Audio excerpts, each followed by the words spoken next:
Joseph and his brothers, based on Genesis 37. Jacob had 12 sons. Of all of his sons, he loved Joseph best because he was born to him in his old age. To show his great love, he made Joseph a beautiful coat that had many colors. This made the other sons jealous because it showed everybody that Joseph was the favorite son.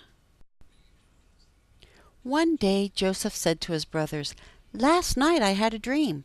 We were in a field tying bundles of grain together.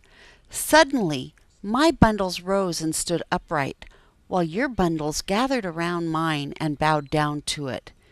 His brothers asked, "Do you think you're going to rule over us?" They hated Joseph even more because of the dream. A few days later, Joseph's father said to him, "Your brothers are out tending my sheep. I want you to go to them and make sure everything is well with them." Joseph went as his father had told him. But when his brothers saw him coming, they made plans to kill him. "Let's kill him and throw him into a pit and say that he was eaten by a wild animal." But Reuben, the oldest of the brothers, said, "Let's not take his life. Let's throw him into this pit here in the desert, but don't harm him." Reuben said this because he planned to come back later and rescue Joseph and take him back to his father. So they stripped Joseph of his beautiful robe and took him and threw him into the pit. Then they sat down to eat their dinner. As they were eating, they looked up and saw a caravan of merchants coming their way. They were on their way to Egypt.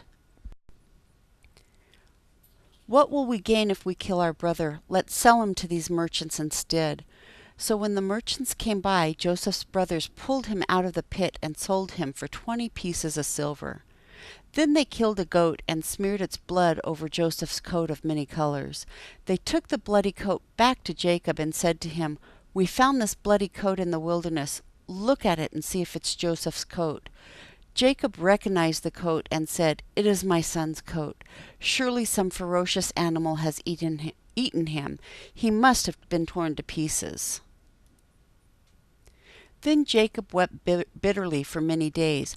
All of his sons and daughters came to comfort him, but he refused to be comforted. Meanwhile, the merchants took Joseph to Egypt and sold him to Potiphar, one of Pharaoh's officials. Lesson: jealousy can lead to terrible sin.